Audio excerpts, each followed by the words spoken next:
શ્યામકુમારના નમસ્કાર। પ્રશ્ન 1 જીન પિયાજેના જ્ઞાનાત્મક વિકાસના સિદ્ધાંત મુજબ કઈ અવસ્થામાં બાળક પદાર્થોનું વર્ગીકરણ ક્લાસિફિકેશન, શ્રેણીબદ્ધતા, સેરિયેશન અને સંરક્ષણ કન્સર્વેશન જથ્થાત્મક અપરિવર્તનશીલતા ની વિભાવનાઓ સમજી શકે છે?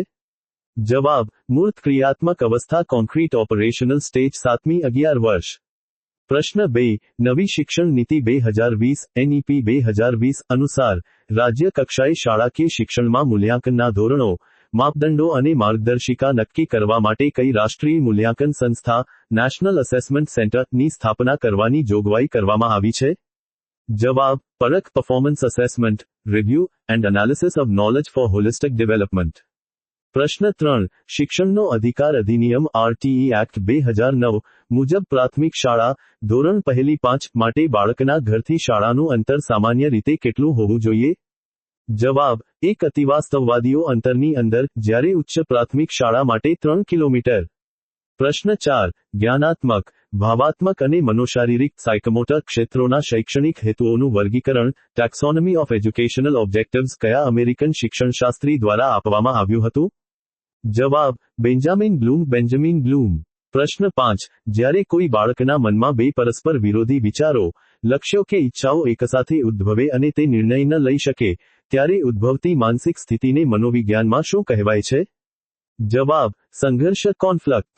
પ્રશ્ન 6 માઇક્રો ટીચિંગ કૌશલ્ય અંતર્ગત વર્ગખંડમાં અધ્યાપન દરમિયાન શિક્ષક જ્યારે વિદ્યાર્થીના સાચા જવાબ બદલ શાબ્દિક, જેમ કે ખૂબ સરસ, કે અશાબ્દિક, જેમ કે માથું ધુણાવવું કે સ્મિત આપવું, પ્રોત્સાહન આપે છે, ત્યારે કયા કૌશલ્યનો ઉપયોગ થાય છે? જવાબ: સુદૃઢીકરણ કે પુનર્બલન કૌશલ્ય રિએન્ફોર્સમેન્ટ સ્કિલ।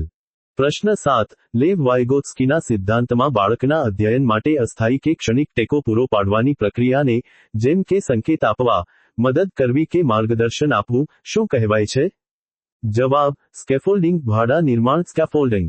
પ્રશ્ન 8 એલ થોર્નડાઇકના અધ્યયન સિદ્ધાંત મુજબ જો કોઈ કાર્ય કરવાથી બાળકમાં સંતોષ કે સુખદ અનુભવ થાય તો તે કાર્ય શીખવાની શક્યતા વધે છે। આ નિયમને શું કહેવાય છે? જવાબ: પરિણામનો નિયમ કે અસરનો નિયમ લો ઓફ ઇફેક્ટ।